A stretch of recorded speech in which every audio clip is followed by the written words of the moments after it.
Mayor, now is the time for budget hearing, 5:15. Just to let the board know that it was published in the newspaper and advertised for this day at 5:15. I received no comments in the office, nor have I received any letters or anything. We discussed the budget a little bit on Thursday as well, and I have the people that are here for their appropriations so that they can speak on their behalf. Just as a reminder, the general fund budget is $14,226,785. We have passed out to everybody a copy of the proposed budget along with the assessed valuations. I will state that the assessed valuations overall, which would be your real property, regular and annex, and the difference between your regular and annex is school system. The annex area is under the county school system, and regular would be city schools. And so I do not levy a tax for the annex area schools. Personal property, regular and annex. Motor vehicles, this is your tags. Public utilities. With all the evaluations, the total evaluation is down $2,189,980. The proposed tax levy that I have brought to the board is 171.31. That includes the school. General fund would be at 100, and the school system would be 71.31. And then I've also included the assessed valuations for each, the real, personal, motor vehicle, and public utilities. The value of a meal this year has gone down. It has gone down from $80,284 to $78,516. And the school value has gone down from $62,056 to $61,021. The increase would be a 6.81. That would be for the city and the schools. As I said, I have people present from the different organizations that we do appropriate funds to. Clarksville Housing Authority, LaShondra Singletary.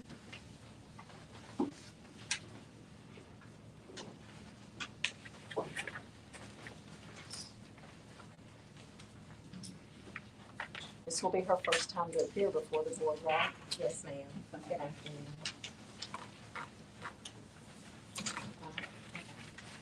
Good afternoon. I'm LaShondra Singletary, the Executive Director for Clarksville Housing Authority. I'm here to present the reason for our request for an increase in the SLA Jones Activity Center annual budget. For more than a decade, we've successfully operated within the monthly allocation provided. However, the rising cost of goods, service, and maintenance now makes it kind of difficult for us to operate at the same level of quality. To continue meeting the needs of our seniors, we are requesting an increase in our annual funding.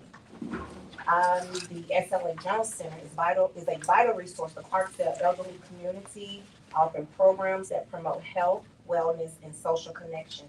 However, several critical needs must be addressed. We need repairs for our building foundation, concrete repairs to eliminate tripping hazards, upgrades to bathrooms with new handicap accessible toilets, replacement of equipment including refrigerators, deep freezer, dining room chairs, major repairs to the bus, which currently has no AC as I speak, new activity supplies and updated exercise equipment, coverage of increase in benefit costs and salary adjustments. It's sad to say, but the staff have not received raises in several years. At the present, the center only generates an annual profit of $700. Though listed under Clarksdale Housing Authority, the center operates as a separate entity and therefore cannot use federal funds to cover operating expenses. Without additional funding, our ability to provide safe facilities, quality programs, and reliable transportation to our seniors will be compromised. With the requested increase, we are able to make the necessary improvements and continue delivering high-quality service to the community. For these reasons, we are requesting an increase from $15,000 to $45,000. This investment will ensure that the SLA Jones Activity Center remains a safe, friendly, and supportive environment for Clarksdale elderly seniors for years to come. Thank you. Just so the board knows, since y'all are new, the money that appropriate to SLA Jones also includes North Delta Planning. So we send the money directly to North Delta, and I think they forward it on to you as far as the SLA Jones. Correct. And so it has been half and half. 30,000 is what was in the budget, and they have requested 60,000. And I think the additional was all intended for the SLA Jones. Is that right? Yes. Say it again. So they get 30,000. I send it to North Delta Planning. North Delta Planning keeps 15,000, and then the other 15,000 goes directly to them for SLA Jones.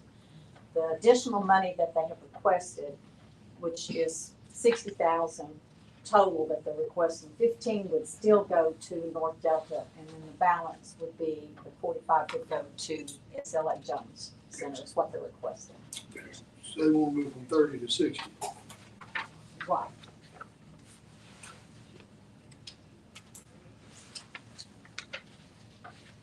Okay, thank you for coming. All right.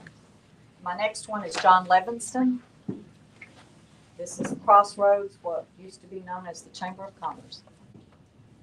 Thank you, Madam Clerk. Mr. Mayor, Board of Commissioners, it's a pleasure to be here with you this afternoon, and thank you for allowing me to come and share some information about our chamber with you. I'm going to refer to it as the chamber because that is the name under which the appropriation goes. And there are some of you who may or may not be aware of what we're involved with. So I prepared a brief synopsis of some of those things so that you may be aware of them. One of the things I want to point out, and I think it's most important, and especially because each of you are so responsible for the expenditure of our tax dollars, is trying to determine what kind of return on investment you get for the dollars you appropriate to an agency. So it is with that I make this presentation to you. I would say that the Chamber stands out as one of the most effective investments for the city of Clarksdale because of its strong record in securing funding, attracting major projects, and generating tangible returns for the community. The Chamber has played a critical role in recruiting new industries to Clarksdale, bringing lasting economic benefits to the city. And some of those successes have included Image Industries, a steel manufacturing plant, People Shores, a business outsource industry, Red Panther Brewing Company, craft beer manufacturer located in downtown Clarksdale, and an Internal Revenue service call center, which is located on the second floor of the Federal Building. The Chamber has also supported the growth of established local businesses by facilitating major expansions. These efforts include the 2018 expansion of MAP of Easton, two expansions at Safety Cart in 2019 and 2025, all contributing to more jobs and increased economic activity in our community. Finally, in July of 2022, the Board of Supervisors entrusted the Chamber with leading the efforts to keep Northwest Mississippi Regional Medical Center open when it was faced with potential closure by its then lessee. This intervention preserved critical healthcare services for our community and safeguarded 327 jobs, which accounts for a $20.6 million payroll in our community. The Chamber has also played a pivotal role in obtaining major state and federal grants for economic development projects of approximately $7.2 million, which in turn led to about $6.5 million in private sector investments in those projects. Additionally, the Chamber led the effort to solicit and secure $1 million in additional foundation money for upgrades to the hospital's labor and delivery department. Through the Chamber's programs and events, including the sponsorship of major festivals, community and business leader recognition through Citizen and Business of the Year awards, and ribbon cuttings for new businesses, the Chamber stimulates the local economy and encourages civic pride, boosting both the business climate and the quality of life for our community. And so, in summary, by blending public leadership, aggressive investment attraction, and effective marketing, the Chamber demonstrates a measurable and unmatched return on investment for the city of Clarksdale. We are asking this year for the same amount that has been allocated to the Chamber. We're not asking for an addition to last year's allocation. I'll be happy to answer any questions, and I brought this summary for each of you for your review. Let me bring this up here. Mr. Sykes, good to see you, sir. Good to see you. Commissioner Harris. Yes, sir. Commissioner Earl. Yes. Thank you, sir. Commissioner Brown. Thank you, ma'am.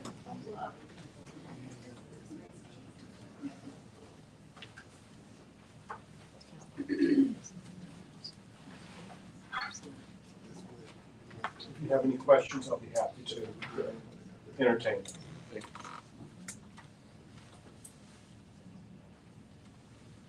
Thank you, sir. Have a good. Thank you, sir. Thank you. Okay, I got a question. Yes, sir. I'm looking at the jobs that you attracted to our area. What future jobs or future projects do you have in mind for our city? Well, we have 4 projects that are ongoing at this time. We, at any given moment, we're always recruiting.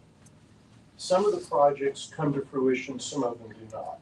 Some of them work here, you know, they fit really well for our community, for our labor market, for the size community we are. Some of them don't. But at any given time, we are working on putting people into our buildings. I'm working with the city attorney right now on a particular project, working very closely with them. And while we kind of merge the county and the city together, we become sort of the fulcrum for city and county cooperation. And I will tell you this as a matter of fact, all of our economic development work is teamwork. No one person can do it. It is the work of the city, it's the work of the county, and often it's the work of other agencies around the state and sometimes around the nation. And we've been very blessed in the last few years to get perhaps more economic development projects than any other community in the North Delta region. But right now, and let me also say this, Commissioner, we often work under non-disclosure agreements because sometimes the kind of work we do requires us to do kind of a deep dive into our clients or potential clients' background, financial status, and so forth. And so we're not always able to speak publicly about specific projects that we're working on. Sometimes, at some point we can, and when they release us to do that, we can and will. And then there's always the moment that we all look forward to when a project comes to fruition, then we're able to make an announcement and we're able to disclose who the project is. But I would say right now we have 4 good projects that we're working on. I would also say I'm finishing my 8th year in doing this job, September 30th ends my 8th year. My first project started 30 days after I started this job, which I've come to understand is rather unusual because a lot of people have to work a long time before they recruit a project. And I would have to say there hasn't been a month since that time that we haven't had 1 or 2 significant projects going on all the time. And one of the things that has been the biggest project that we have had, and I consider it to be the most important project, has been the hospital project. It's something that I would have to say our office works on almost on a daily basis because it's the most complex project. There are more moving parts in that type of organization that I've learned about in the last 3 years than I ever imagined that go on in a hospital. I will also say that from a regional standpoint, not just a Clarksdale standpoint, and from a federal standpoint, rural healthcare is not in a great place. And it causes us to think outside the box in how we consider the way we run our business. We have to be creative. We have to try to bring the best minds together. And I have to say, I'm really proud of, perhaps even more proud of the administration that we have there today than we have ever had in the 42 years that I've lived in Clarksdale. I'm proud to say that we have a female CEO. I happen to be proud of that fact. We have a female CFO. We have a wonderful CNO who was born and raised here in Clarksdale. And we have a great staff at that hospital that are doing great things. So I know our time is limited. I could talk all day about economic development, but I'm not. I have a question. Yes, sir. Is a grocery store on your radar screen? That was my next question. That's the You most know, asked I question. wish you had been at the Rotary Club, and I'm going to answer that question the same way that I did when the mayor was at the Rotary Club. I wish that grocery stores were considered a part of economic development by our state. They are not. If you don't believe me, call the Mississippi Development Authority and they'll tell you that. I'm not speaking of you in general, I'm speaking of anybody. Retail, which I was in for over 30 years, does not get funding from our state. I wish it did. If it had, I would own an island in the Caribbean. I wouldn't be here. You can't- Grocery stores are retail. We have worked that's all they are, a retail business, just like Sound Center, just like Livingston Furniture was. They're a retail store. They buy from a vendor and they sell to the public. There's no difference there. We can do for a grocery store what we can do for a clothing store, which is really not that much. There are no tools, federal or state tools that we have in our arsenal to help incentivize one. Now, this is not to say that the city or the county can't offer their own incentives. The county and the city can, in their enlightened wisdom, offer a tax exemption for someone as an incentive to come in. Who You started make- the recruiting process? Sir, Do y'all do any recruiting for that?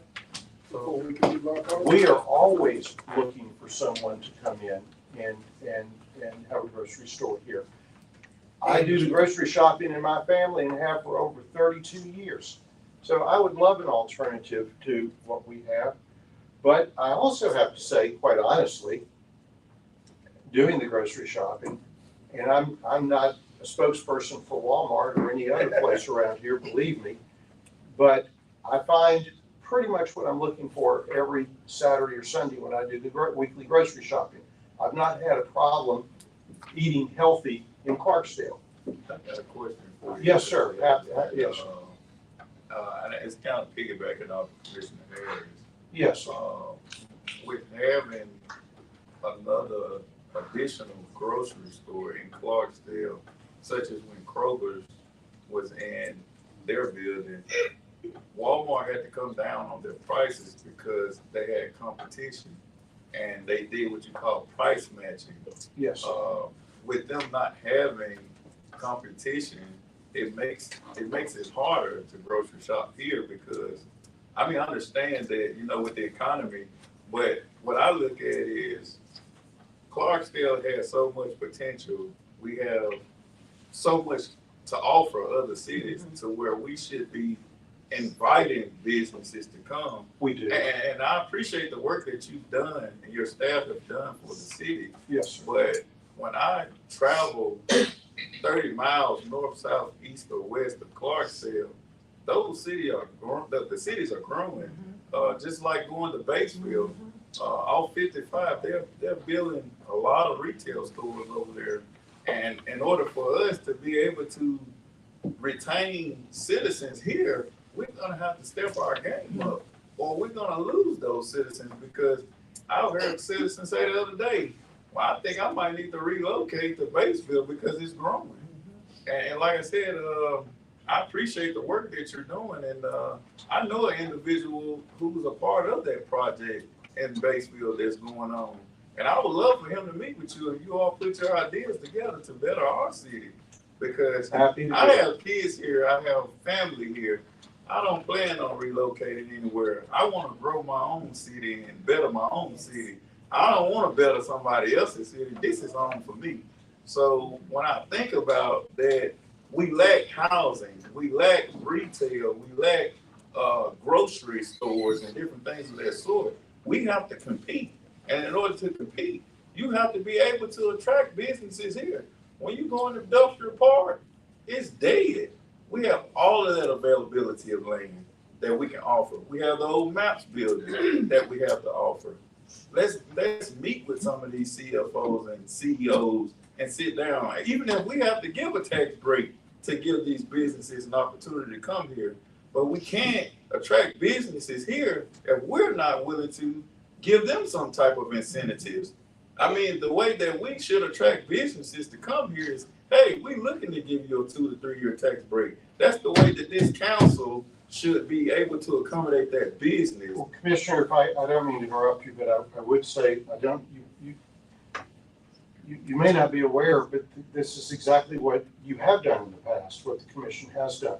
In fact, not 2 or 3 years, but 10-year tax exemptions, and that's typically what's done. And we do that for industries that are relocating here.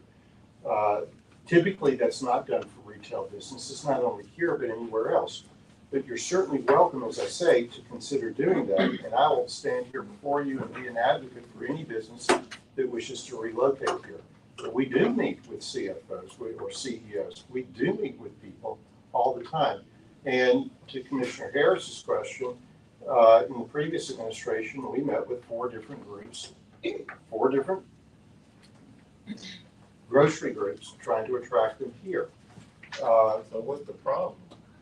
Well, you'd have to ask them. And I'd be happy to have a further discussion. I know there are a lot of people behind who want to talk, but I'll be more than happy to have a conversation about that with you. And I'd be delighted to. Because I think you're right. You certainly do want to attract everybody that you can. But one of the things that the entire Delta, and Batesville is not really a part of the Delta in the same way that we are. They're on I-55. They're close to Oxford. It's a little bit different region. But if you look at the Delta and you look at the data, you will find that the Delta has been depopulating every community, even Cleveland, which has really kept a very robust retail environment. But depopulation is something that grocery companies like Aldi's look at. Aldi's is somebody I've talked to, and there's a very specific reason we don't have an Aldi's here. I'll be happy to discuss it with you. But I tell you what, I'll talk to anybody that would be interested in locating a grocery store here. Nobody would like to have one here more than me, because it would make the town more attractive to other industry looking to relocate. So please call me. You've got my cell number. We'll set up a meeting. I'll spend some time talking to you about grocery stores and other kinds of recruitment too. Because I would welcome your interest in it and welcome the opportunity to talk to you about it. Thank you. All right, thank you, Mr. Levis. Yes, sir. Thank you all very much. Thank you. All right, next is the Park Commission, Charles Myers. So with the Park Commission, we do levy a tax, and it's 2 mills, which we hope to bring in about $157,000. In addition to the tax levy, we also appropriate funds. It is reduced this year by $40,000, but that is for the vehicle that we bought them last year. Well, it's nice to finally meet you, and I'm sorry I hadn't been up here earlier, but our board meeting is usually the same time as yours, first of the month. Anyway, I just wanted to say I appreciate what y'all can do for us on the ad valorem taxes, and I normally don't ask for anything unless it's just absolutely necessary. The pickup was totally necessary. We would get to the point where we were working on one, and the next day the other one would break down, and it gotten to the point where we couldn't service our parks. But anyways, besides that, a little bit about the Park Commission. What we try to do, or I try to enforce what our board instructs me to do, but we rent out a couple of facilities in some of the parks to your constituents, and they've got certain rules, and we have hours in our parks from 8 to 8, and there's some parks that things are happening after hours, but we're trying to control that and stop any kind of unruly stuff. But I just wanted to let you know, we have like 20 plus parks that we maintain. I used to have 5 guys, I'm down to 3, and I guess you call it a working manager. I get out there with them and do. But just a little history about our parks. They're all old. That's all I can say. Most of them, some of them were built in the 60s, some in the 70s.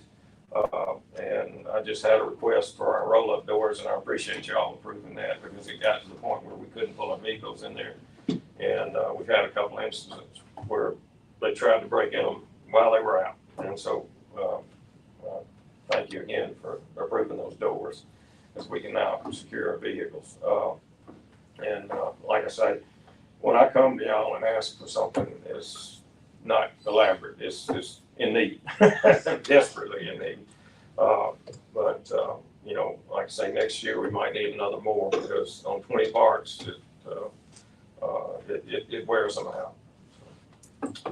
And one other thing, if you would, and I appreciate Kathy and Al Millicent working with us and kind of helping me along on how the city works with the taxes and what we get. So, and one other thing I'd like to say is thank you to the Public Works and Public Utilities for helping us out. Because we don't have the equipment sometimes to do stuff. But And I'm gonna throw one more thing in there. We were also looking at the roof, how it's leaking and everything. We have discussed doing that in a bond issue. That we okay, have. do I need to get bids on that? Okay. All right. Because ever since I started working here, that roof is leaking. It's now raining more inside than it is out, but we try to patch it ourselves, so it's not working. All right, thank you. Thank you. Was there any questions? No. No? Good. Okay. Care Station.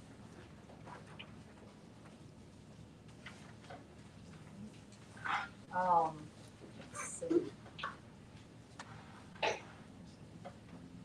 They're getting the same amount of money. They requested the same amount and theirs was $10,000. All right, Milton Williams, Men United. Mr. Williams reached out, his grandmother just passed, and he's helping his family with that.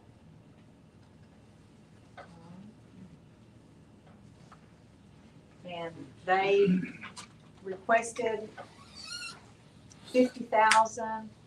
The budget only we had 20,000, which is the same amount that they got last year, and that's the same amount that was put in there this year. And he requested how much?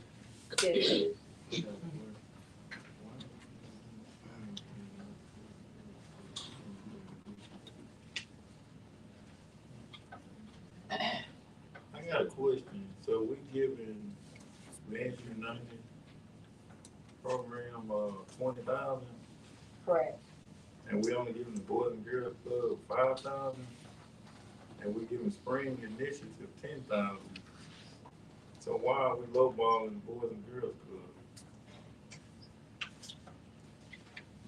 There was an issue in the past with the county and the city. It was questionable as to whether they were getting all the money or some of the money was going elsewhere. And I think that was the fear that we were giving the money to the Boys and Girls Club. Some of it was being handled here and some of it was going to other communities. Misappropriated. So, Mention so we have, where is our Boys and Girls Club located? In Columbia? It's at the expo. Georgia. Oh, Georgia. Okay. So if this in Oliver and this in our own hometown, why is it not fair across the board? If we gonna give Spring 10, we should give Boys and Girls Club 10 and give Men United 10. Instead of Men United's 20, then Spring 10, and then the Boys and Girls Club 5. Let's make it fair across the board. I believe what she's saying is that the Boys and Girls Club, it goes through, it channels through, and that don't come back to the community.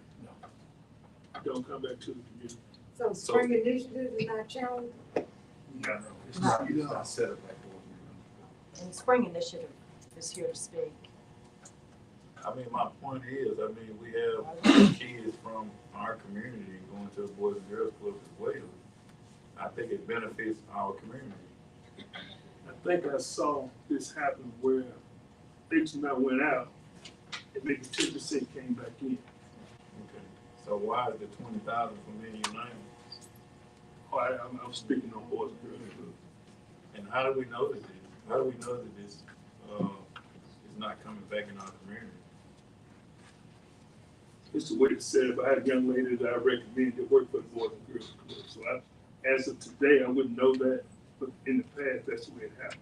So if that's so, then we're giving Men United 20 and giving Spring 10. You might as well go ahead and break it down to give Spring 15 and give Men United 15. Any checks and balances on any of these places? That's what I asked. No. So you give it, you don't know where the world is. That's what I asked. Good point. What would you do I mean, if y'all say that Spring is in our community and Spring is only getting 10, Men's United getting 20, might as well give Spring 15 and Men's United 15 as well. To make it fair across the board. Because once we give it, we only know what they said they're doing with it. I agree. Any representatives from those people here? They're just a small part. Any representative from Spring here? Nah, it was asked. We're still on What about He's not He's not here. here. I think that's fair. I think the council should consider that if you don't give Men's United 20, you might as well go ahead and break even and give Spring Initiative 15 and give them 15. They ain't gonna get 50. We can't handle that. 50,000 is too much right now. Ask for the moon, you ain't gonna get it. We already operating out of reserve. We can't afford to be giving money away like that.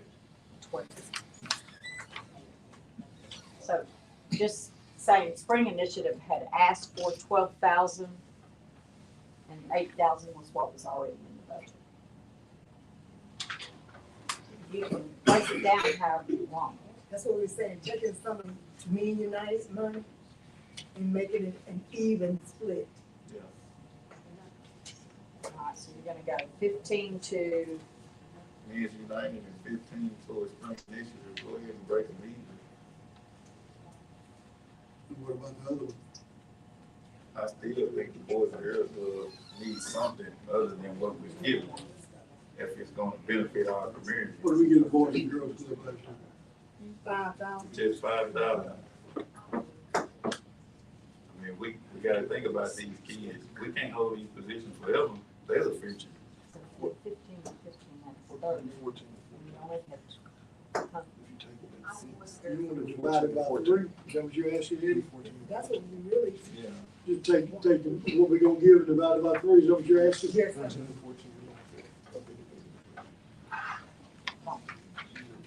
Was that somebody that said they were Yeah, here? just break it. Yeah, but some of them gonna do more than others. Some of them are more valuable. That's not fair.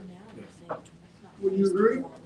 I mean, some of those clubs are more valuable. You're just doing a lump sum across the board. And I don't think It's that's not a lump right. sum, it's divided out monthly. But still, but some of those clubs of those 3, somebody's gotta be more valuable than others. I mean, I don't think they're all equal. I don't believe. I wish we had a spokesman, anybody here from any of those clubs. You gotta represent from Boys and Girls Club. They just left, she just walked out. I mean, you see what I'm saying? I mean, they all 3 can't be equal. Okay. We Now- don't cookie cutter program. And we usually have somebody here, Okay, Men United is not here, so we haven't made a decision. and Spring Initiative apparently is not here. Boys and She's Girls. boys and girls. Okay. Can we maintain order? Please, I'm trying to maintain order.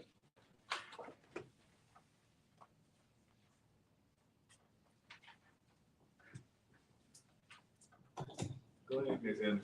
Hello, everyone. My name is Alexandra. Excuse me, Ms. Anderson. Just for a moment. Okay, now let me get back on track here. Men United is not here. They're not. American Red Cross. Okay, let's follow the agenda. We'll be with you momentarily. We're in a hearing. The hearing is set up to hear. We're gonna follow the agenda. Alright. American Red Cross. American Red Cross, she's present. Good evening, Mr. Mayor and Commissioners. I appreciate the opportunity to be here. I'm Casey Griss, the Executive Director for the American Red Cross of our North Mississippi chapter. And we cover 31 counties, pretty much everything north of Highway 82, just to make it simple. We have offices in Tupelo, in Columbus, and in Greenville. And so we cover a wide variety of areas. And I first want to thank you for your support in the past. You have been very generous, and we appreciate the support that you have given us. Just to share a few facts and figures with you tonight. In the past year, so the calendar year, January 1 to December 31 of 24, the American Red Cross chapter provided $25,117 in direct emergency financial assistance to 16 different home fire cases here in Clarksdale involving 98 individuals. A lot of people know the Red Cross with the big disasters. They see us with the tornadoes and the floods and the hurricanes and those kind of things. But many people aren't aware that we respond to home fires.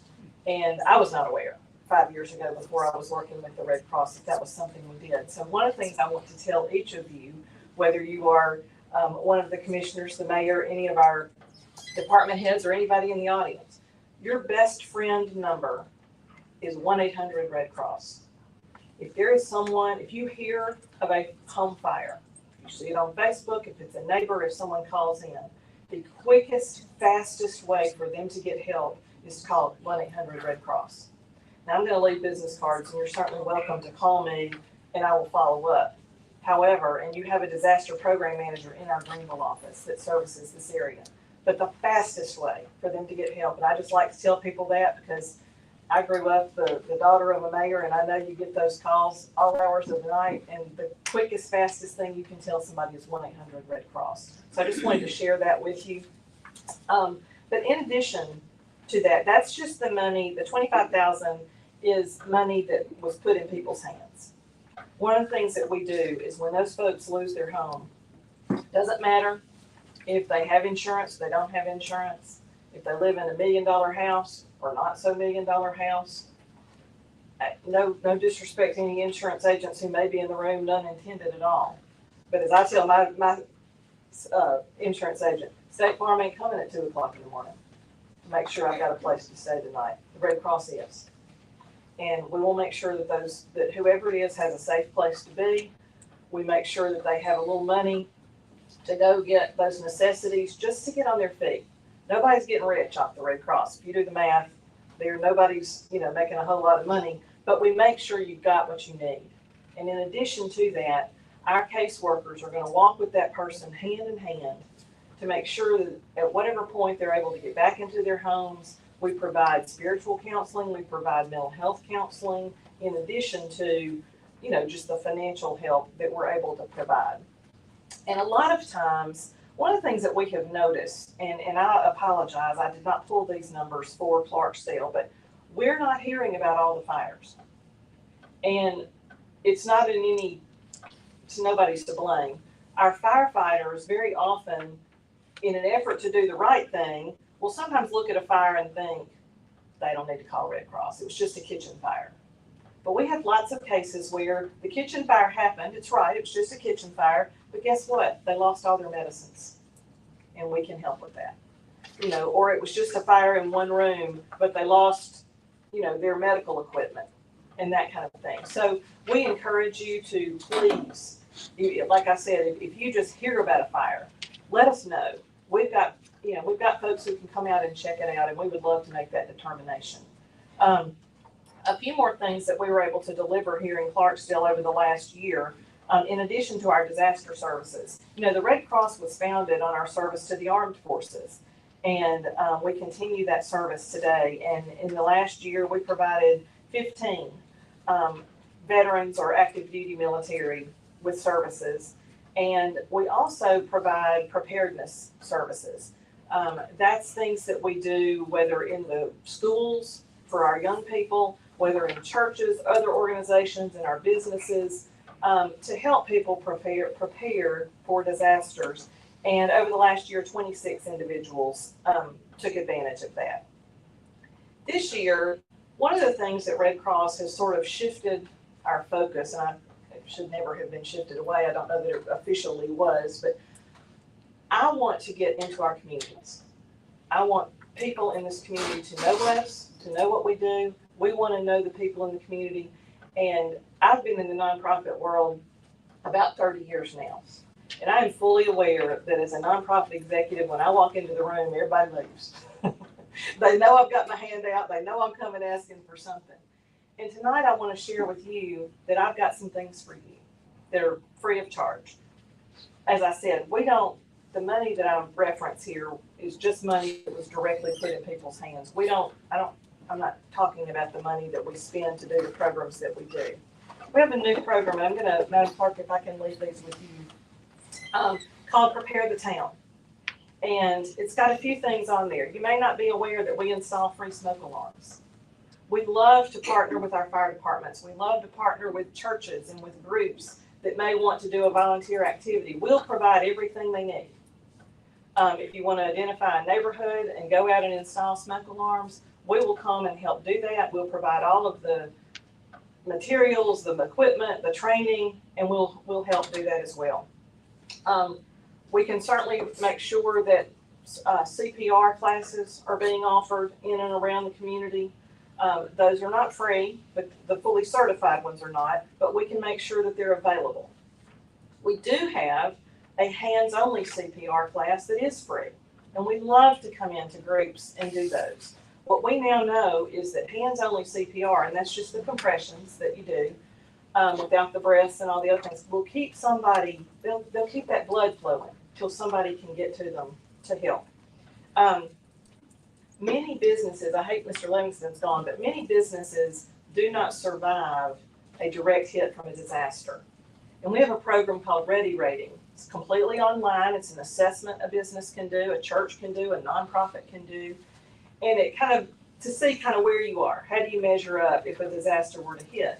And then it spits out some modules to you that you can complete. Like I said, it's all free, all online. And at the end of it, you are issued a OSHA certified disaster plan. And that's very helpful for, to help some of our businesses and organizations respond. Lots of, as I mentioned earlier, lots of preparedness programs that we can do in the community, whether it's putting together a preparedness kit or just getting prepared in general. All of our communities have shelters that we, are on hold if something hits here and we have to open up a shelter for our residents here. We have those. We don't always have enough people to help us man those. 90% of our workforce with the Red Cross is volunteer. And so one of the things we want to do is come in and do what we're calling shelter heroes. We'd like to come in and do a mock-up disaster for the community and sort of talk about how that would look and line up some people to help out with that. There's just a number of things. I'm going to leave all of this information as well as my cards. My cell number's on this card. Please use it. If you use that other number, I don't know where all it goes, but you're welcome to use me anytime, and I'd be happy to entertain any questions if you have them. I guess, Mayor, I should have said what we're asking for. In the past, you have generously given us $10,000, and this year we're asking for an increase of $2,500, so an increase of $12,500. But of course, we are more than happy with anything that you're able to share with us. We appreciate it very much. Thank you. Sure. Any questions? Thank you. All right. Thank you very much. Mr. Mayor, question about the whole process here. The assumption is, and I'm kind of slow, is that a lot of them are just, I got this last year, I want it this year. And the process is that we were reviewing and we were going to look over this again to make some of those decisions. I did not think, and I think the crowd wants to know this too, I did not think we were finalizing something right here, or are we? When we look at those numbers, are we finalizing those numbers by going over them? So at the budget hearing, those numbers are supposed to be finalized, which is why we were meeting Thursday to go over things. The board can still make a decision to make changes. It would require another budget hearing. We've got dates already set up for it. To do it, publication would have to be made this Thursday. Next Thursday, we would do a budget hearing on September the 8th, and the budget would be adopted on the 15th. So we finalize it now, or we finalize it now? No, I think we're talking about it. It's crazy. Okay. So the budget hearing, when was the budget hearing? Now. Okay. So we're not finalized. Okay, great, super. But let me add, if there will be any changes before, we do have to advertise finally. We have to send it in by tomorrow. So if there are any changes, the clerk will need to know to put that in, to put those numbers in, so she can re-advertise for the budget hearing. So the budget hearing is a final number that you publish in the paper. And so anything you hear tonight, yes, you do have to decide as on numbers by tomorrow, so she can put in that notice in the paper with those numbers. Okay, great. So that's what I was listening to you guys arguing a while ago. I was trying to figure out, oh, this is final. And I heard you guys, okay. Sorry for that. Right. And I did put 12.5 in the budget for that one. All right. Let's see. Spring Initiative, I think we determined they were not here. Bianca? Not present. Clarksdale Speech and Hearing.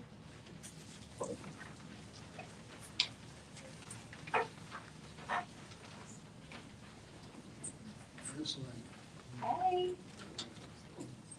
Hello, my name is Katie Laney. I'm the director and audiologist at the Clarksdale Speech and Hearing Center. And thank y'all for having me this evening. I'm writing a request for the continual financial support for the Clarksdale Speech and Hearing Center, the city. I'm the audiologist, like I said, and we have a full-time speech pathologist and several part-time speech pathologists as well. We service pediatric children, and then I service the adults, but I also service children as well. But we do all the speech therapy and speech evaluations, and I do hearing evaluations and hearing aid evaluations. And there's just been overabundance of children, especially after COVID. And there's been also an increase in autism going on for the past couple of years. So we've seen a lot more prevalence of children in this area that need language therapy. And we're usually the first line of events that we see them. So we've just had an increase in this area. The schools are having trouble having speech pathologists in the schools, so we contract out with them. The caseload has gotten really large for the area, and so we're even seeing children in the surrounding areas as well. So we've got a huge caseload, and we just want all the children here to have brighter futures. We're nonprofit, so we don't ever turn our door away for anybody who can't afford it. So, we do what we can for everyone. And so with y'all's support, we would not be able to keep our lights on. The Clarksdale Speech and Hearing Center has been around since 1951. So it's been kind of a staple of the community. So again, we contract with the schools. We have a brick and mortar building right behind the hospital. And then we see pediatrics, but then also I see adults. As we age, there's hearing loss. It's called presbycusis, and now it's a correlation to dementia if you have untreated hearing loss. So that's another prevalence that we need to address too in the community and have a speech and hearing center open. I work with Mississippi Voc Rehabilitation, so anybody who is on the employed and has hearing loss, I help them with hearing aids. I contract with a bunch of different hearing aid companies. I've started a hearing aid bank for people who can't afford hearing aids. So again, I cannot do anything without y'all and y'all's continued support. It's been wonderful over the years. So, any questions? Thank you for what you do. Thank you. Any question here? And they had requested, 18. Huh? See 18. 18. I think that was. I was speaking here, yes. They were at 16,000, they requested 18, and, so I put that increase of 2,000 in there. It's been a while since they've received an increase. Thank you. All right. Ms. Joanne Blue, Fuller Center.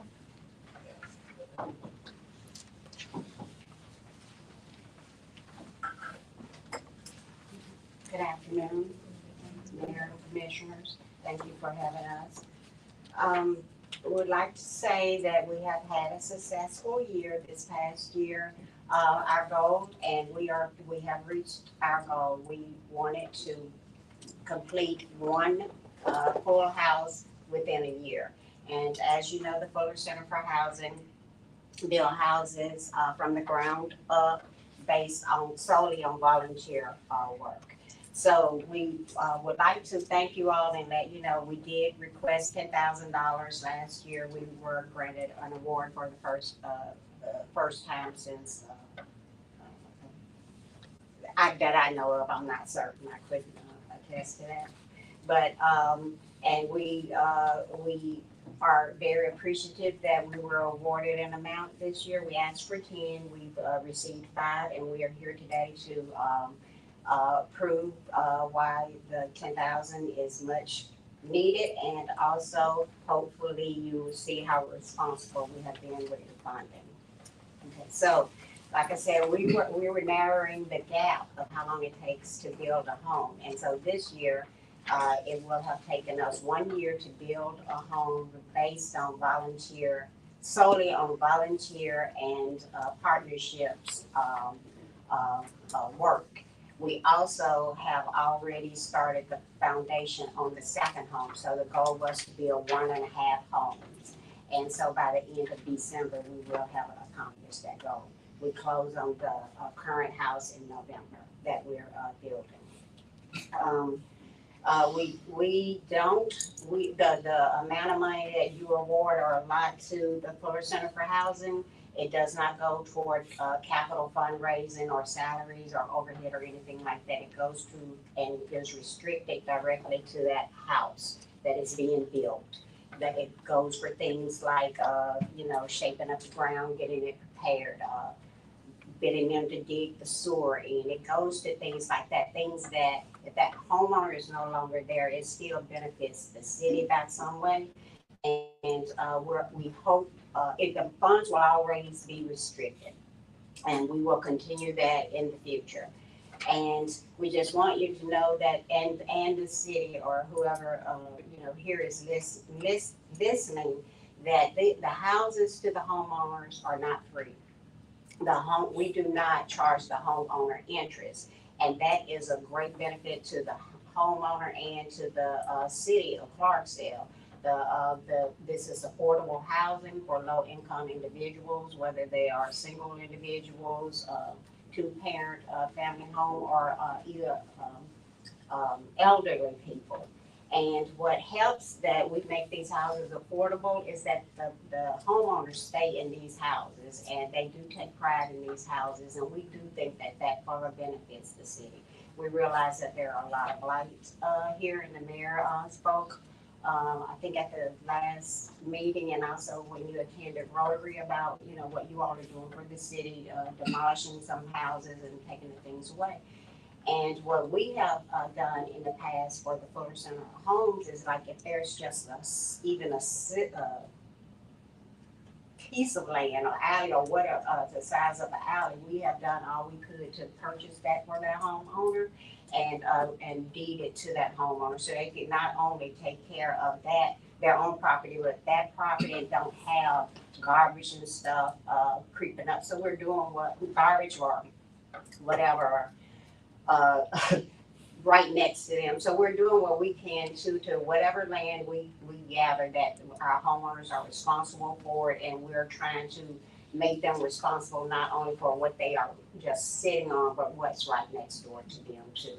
And we think that if the city continued to think of us in the way of being partners, I think that's what offer us and the homeowner, the city and the homeowner, more success, because we have partnered with the CCC vocational program. This is Mr. Carlos Pelaez, and he's over the carpentry program there, and they have helped us become successful. We've had volunteers in the past too, and for many of you who are sitting here, they have been a constant volunteer group to us, and that is why we have been able to narrow the grant. Ms. Blue. Yes, sir. Now, you stated that the monies that you are requesting is restricted, and you are requesting 10,000. I see we have 5 here. Now, could you go again, make sure the council hears clearly that what that 10,000 request is, that you do with the footings and different things like that? Yes, that $10,000 that we restrict, that we are allotted, we received 5,000. And we make sure first that it goes to things like preparing the ground for to receive the house, to build the house.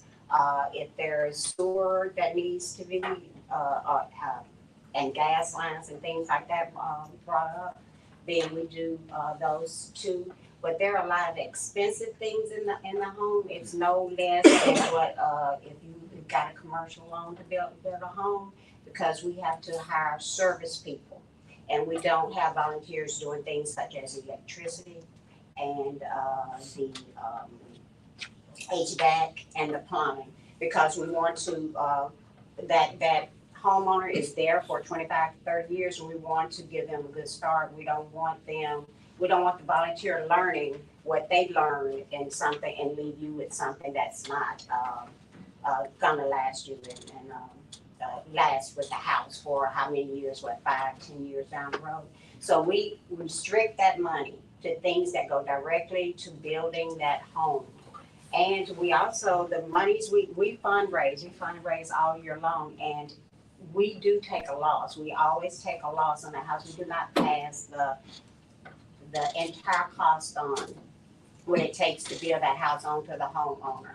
We do go by HUD guidelines, and we go by several other things in order to qualify that homeowner. We make sure that that homeowner is able to pay that note, and that it's not an outrageous note, and that they will care for and stay in that home for the long run. We are building right now currently in Mr. Jimmy Harris's ward, and I believe it was Eddie Earl's ward over in Riverton, that we built our last home. So we're building 2 homes in Mr. Harris's ward right now. Thank you. Are there any questions? Councilman? I think we need to give her a little bit more. Okay. I say, we should look at considering A request? no, a little bit more than that. 5,000 is all we're giving, and we're giving the animal shelter 50. We can cut the animal shelter budget by 10,000. I'm sorry, Mr. Earl. What I would like to say, and I don't want to cut our throats. I don't think there's anyone on this list particularly that we are compared to, and I don't want to, and I'm not here to take money from anybody else. However, we are here to just show our responsibility. If we were going to be compared to somebody equally, I don't know who it would be on this list, but we do know we are trying to get people in homes as quickly as we can, and we would like to narrow that gap. And like you said, we do need more help, but I just do want it understood is a little awkward taking money from somebody else. We will put it to good use, that's for certain. You said that we should give her the 10. We You're appreciate saying we that. should just give her the 10. I make a motion for 15. An HVAC system costs $9,500. No, But we want to increase it. You don't have to have a motion to do that. This is budget hearing, Okay. and we We can wanna just go in increase and it to 15. increase it. So to 10, 10 is fine. so just say 15. 15. I disagree. That's okay. we can discuss it and finish it all the appropriations. Okay. We will be sure to be very responsible and update you all next year on how the monies were spent. And we invite you all to come and look out in the neighborhood of Lowney and Georgia Avenue and see what Thank the you. progress is. Thank you. Thank you. Thank you, Ms. Lewis. Thank you. Thank you all. CARES.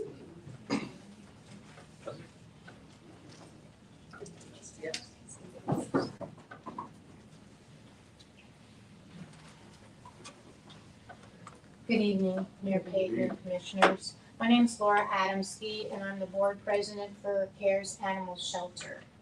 And this is Mason Denton. He is our treasurer. First of all, I'd like to thank you on behalf of CARES for the current funding that we receive from you. We rely on it, and we couldn't survive without it. This past year hasn't been easy or without struggles and challenges at the shelter. Adoptions have been down, transports are down for shelter animals that get transported out of the state or to different areas. Both of these things limited our ability to accept new animals. However, since June, 68 animals have been adopted, 27 animals are in foster care, making it possible for CARES to accept animals on the spot. 36 were received in the past 2 months from animal control, surrendered, or found wandering the streets. These 36 animals will be spayed and neutered at our partners at MSU on September 19th. In January of this year, we opened Healthy Paws, our clinic to provide affordable veterinary care to the community. Under the Healthy Paws umbrella, we provided free vaccinations, heartworm testing and treatment, as well as low-cost microchipping. Sadly, we had to close Healthy Paws 2 months ago due to the lack of funds. We are currently working on a grant proposal and hope to reopen the clinic in September. Through Chewy Corporation, we received 24 to 30 pallets of food that we provide free to over 426 pet owners twice a month. While we continue to seek and apply for grants to assist our funding, grants are difficult to find and application is very competitive. So for these reasons, we ask you, we urge you to consider additional funding for CARES. We have proven we can take in strays, provide spay and neutering services, and house them safely at the shelter. This approach not only protects the animals, but safeguards the residents of Clarksdale. We believe that animal welfare is a vital part of building a safe and thriving community. We look forward to continuing to work alongside you and hoping to create a lasting solution for the animal welfare in Clarksdale. Thank you. Do you have any questions for us? No questions? What are they asking for? I asked for 100,000. No. Yeah, you want some statistics of just our budgeting? Well, yeah, go with the request. Yeah, The request was 100,000. It was. Correct. Our budget is 360,000 a year, and the city and county provide us with 75, and that's the only source of consistent funding that we have. And we're about $111,000 short today. Now, who are we now again? CARES Animal Animal Shelter. shelter. Very worthwhile. And just some other statistics, just, our animal intake in 23 was 459 animals, 24, 379, and to date, 174 animals. And our spay and neutering, 169 and 23, 153 and 24, and year to date, it's 180. And we are always at capacity, so there's never a time when we have extra space available, although we recently have been able to take in more animals Been able to take in, like we said, 36 because animals of our high adoption. in the past 2 months.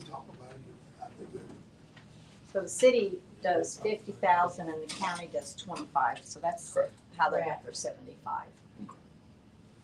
So we do 50, they do 25. Okay, I guess when I was looking, I saw 50, we were saying 100, it threw me off. Gotcha. 100 was the request. What's what we're requesting? It's 100 from both 50 parties. is what we have given the last couple of years. I'm sorry. They want what? 100 from both parties. No, So they want I don't know. 54 from us? we asked for double from the county as well. So you're asking for 50 from the county? Correct. So asking 50 from the county, how much you asking from us? 100. We approved But it. I think we ask for that every We haven't year. approved anything yet.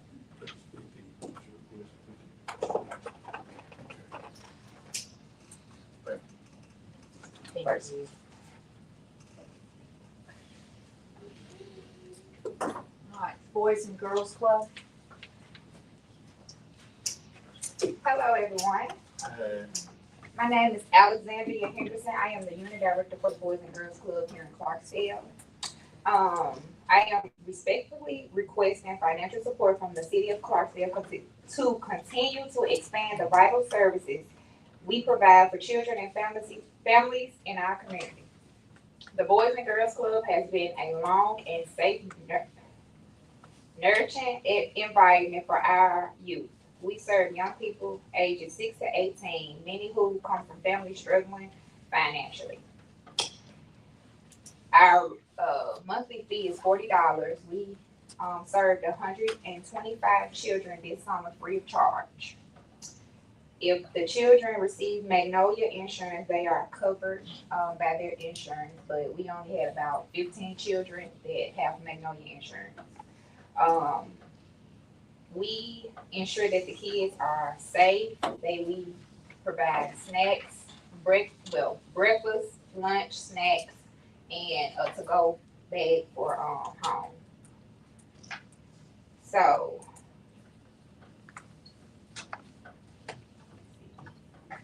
they requested 20,000, and last year we did 5,000. Where are you located? George H. Oliver. Also, we are also trying to get a partnership with the Clarksdale Public School District so that we can provide transportation for our children. We had so far, reopened on the 11th of this month, and we had 60 children to return so far. And that is from George H. Oliver and the Eastgate and those in that area. So is there like an age? 6 to 18.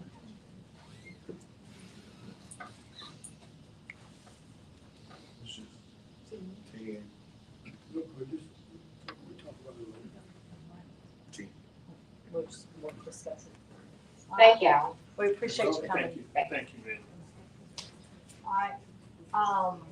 Airport board, David couldn't be here today. They're not requesting any more funds as far as the airport.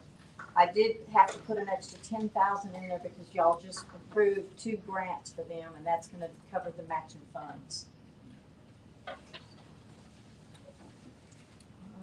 All right. Blues Museum, Shelley. So Blues Museum is another one that we levy a tax for.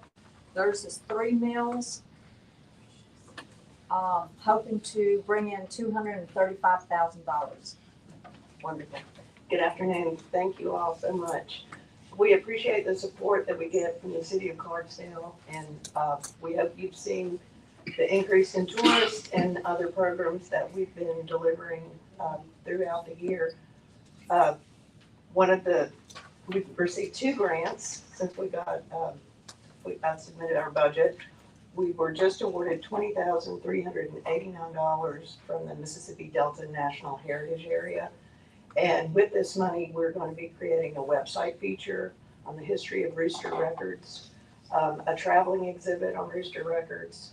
We hope to have it ready in time to open with the Sunflower River Blues and Gospel Festival, and then we'll also be doing teacher workshops.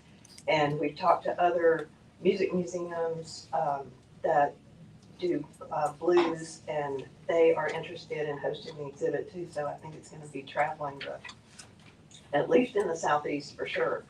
We have just completed an exhibit on the river and the road to the blues, and I'll be taking that to the Mississippi River Parkway Commission annual meeting next month, and we hope to travel that up and down the 10 states, up and down the river. So, thank you. Do y'all have questions about the museum? Thank you. Thank you. And then we have the library board. Okay, we appropriate, we don't appropriate any funds. We levy a tax for the library board as well. It's 3 mills. Once again, it's about $235,000. Mr. Mayor, Commissioners, I'm Vita Townsend representing the library board. I've been a member of the library board. This is my 2nd time around. I just keep coming back like a bad penny, I guess. I just put you up again today. Thank you so much. We appreciate so much your support. Tracy and her staff do a fabulous job. If you have not been to the library lately, you need to go. It's a happening place. There are lots of things going on. Like everybody else, we would appreciate any more money that might fall our way, but we are truly grateful and thankful and feel blessed because you do support us in the way that you do. it's, you know, it's my thing, you know. Y'all do a great job. They do a fabulous job. They really do. And when you go in, you see that there are people from all parts of the community in there. We have children, we have adults, we have computers, we have, and Tracy has introduced a lot of different things. They have an exercise program that meets, I think Monday nights, I'm not sure. It's just a fun place to be and a place that provides a lot of things for our community. And I appreciate your support. I appreciate your prayers and your blessings and everything else. And I appreciate the job that you do for our city because it's many times a kind of a thankless job. So I'm thankful for you all. Thank you. Ms. Townsend? Yeah. So, I remember a couple of years ago, and I think we did phase 1 of the roof repairs. Yes, And then the there was a roof. phase 2 Yes, ma'am. involved. So that was something that was being discussed as far as the budget went. Where are y'all at with that? We're in phase 2. So have y'all started it? And that the architect has been, we've approved all that. I don't know if they're gonna let bids this week or advertise for bids. They're advertising, I think, is where we are right now. The city and the county agreed to split the money. That's right. And I'm so thankful for that, because otherwise we'd be having raindrops falling on our heads. So that's where we are right now. And we probably need to talk to you about the money, you know, moving the money or how we do that. I don't know, because, you know. Once you take your bids, then you need to make sure we get a copy of it. Okay, yeah, we will. Tracy knows how to do all that. She just couldn't be here and, you know, I just asked for money. I don't really know what you do with all of it, but I'm thankful for it. But yeah, the county, I mean, you know me and money, you know how that works.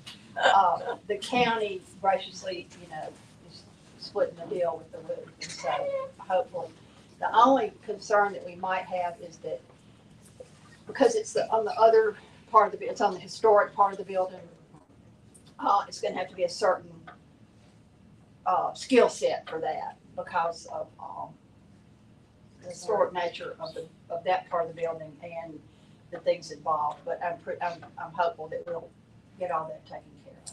But anyway, y'all have any more questions? Everything's good. Okay, thank you so much. Thank you. And Miss Mary Carradine, who's a former director, came with me so I would behave and be sweet. Nice to have you, man.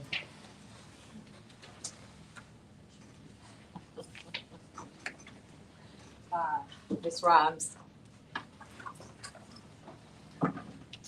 Good evening.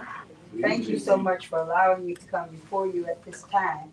When I asked to come before you, I asked for the budget hearing, but they said I was on the agenda at 4:00, but I appreciate you allowing me to come. I have a copy of, I'm here representing the I'll Be Home for Christmas Festival. It is a festival that is going into its 4th year. We can say that it has been very successful with the help of the city and other donors for the activity. Last year you gave us $10,000.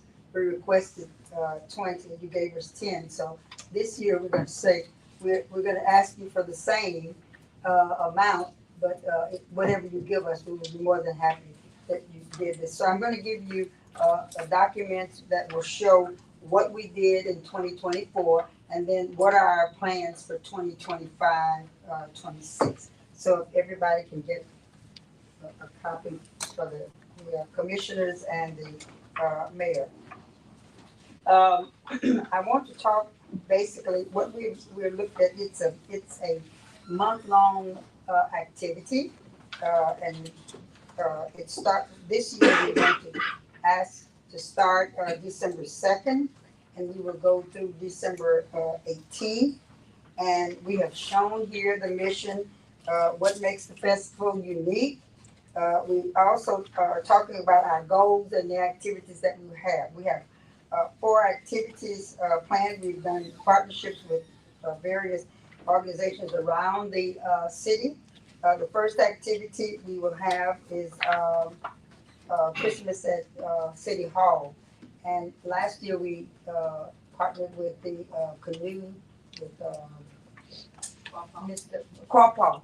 And, we did, lighting, luminaries on the river, floated those, we had, boat rides and lit up, City Hall. Our, other activities which are well attended are Christmas at Carnegie. This is, the festival is set up for all ages of people. Christmas at Carnegie is really a family outing. It is usually well attended where you can read and see what our activities are for Christmas at Carnegie. The other is a Taste of Christmas. This is where we let community people show off their ware, things that they make. They can get a table there and actually participate by selling their ware. And then the last one we added last year was where we invited people to enter their homes into a contest, a yard contest, and prizes were given for those homes. This summer, we thought that the activity went so well with Christmas at Carnegie, we decided to do Christmas in July. And it was very successful at the library. We had a very good attendance. And we are asking that you help us continue this festival, if at all possible. Lighting, we lit up the city, we lit up the river. We want to continue to light up the city and light up the river. And in order for us to do that, we have to have some funds to help us. So I'm on my knees praying that you will help us do this. We are trying to bring the community together. And I think it has done a wonderful job of bringing the community together. So pray hard, think hard. And there is no money for people who work with the festival. Everybody who works with the festival is a volunteer. Nobody is paid, because people often ask, Ms. Rhymes, how much does the city pay you to do this festival? Nothing. But everybody who works with all of the money that we get go back into what we're doing at the festival. So I appreciate you. Keep us in mind, and we are begging. Thank you. Are there any questions? Thank you. No questions? At this time, I guess we can go ahead and talk about the appropriations, what you wanted to do for each. I'll call them out.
So can we decide, we have to tell them about tomorrow? We can discuss it.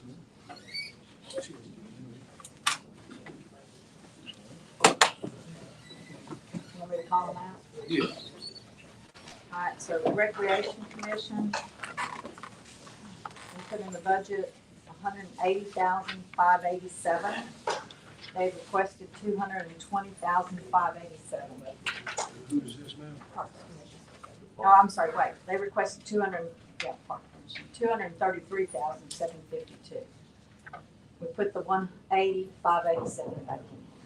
That's what it was. So keep it. Yes.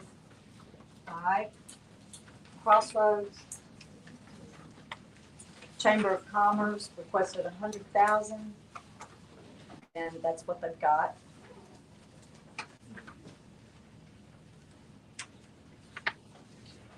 Speech and hearing requested 18,000. They received 16,000 last year. I had stuck in there the 18, the additional 2. You That's good. want to keep that in there? Yes.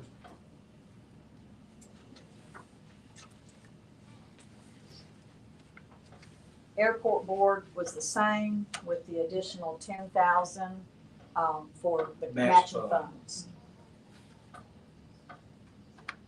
The SLA Jones Center, which is North Delta and SLA Jones, they were requesting an additional 15,000 for the SLA.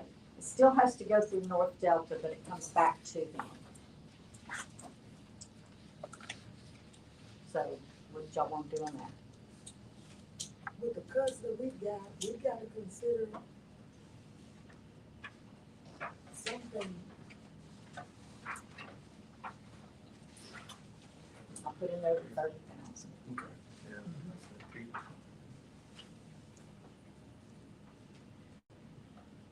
Animal shelter, they requested 100,000. We've been giving them 50,000. I say keep it the Yeah, she give them 10 more.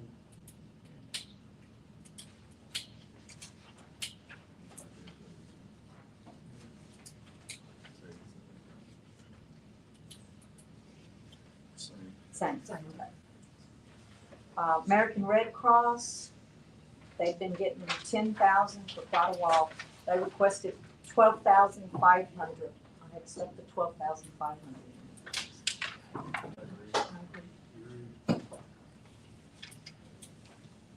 Boys and Girls Club. Last year, I think, was the first year that they received any funds, so they got $5,000. They requested 20,000, and I have 5 in there right now. They asked for 10. 10. 2. Yeah. Spring Initiative, they received 8,000. Last several years, they requested 12,000. I still had the 8,000. 10.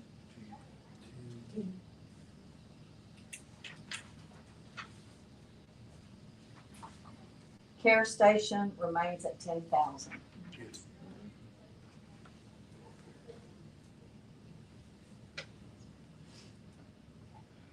Fuller Center, last year was the first year they received 5,000. They requested 10,000. 10.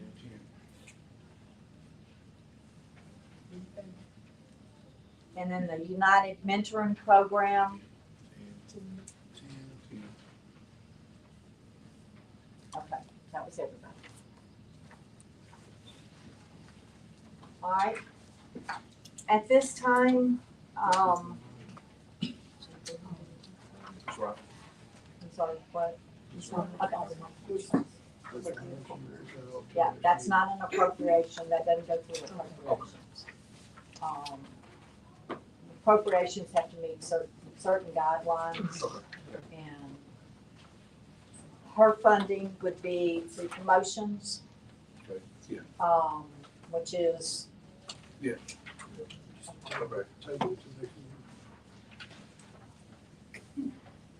All right.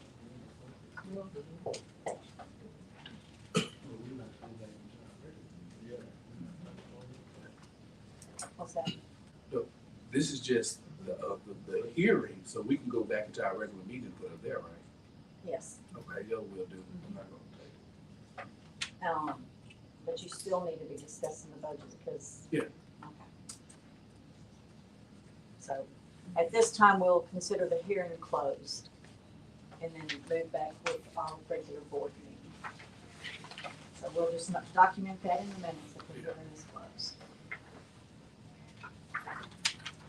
All right. Not sure how y'all wanna do this, if y'all wanna go in and do your discussions. I know y'all had talked about wanting to go into executive session.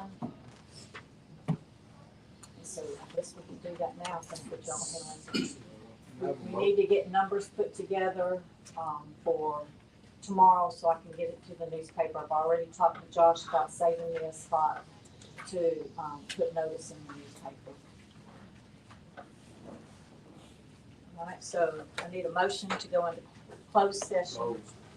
So moved. Second. Second. Properly said, all in favor, use your vote, say Aye. aye. Second, motion carried.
So, we've recessed. It's 7:43. And I will get it to you. I was gonna say, so they're just, you know, cause I'm assuming when you email it, can you just say, you know, when it needs to run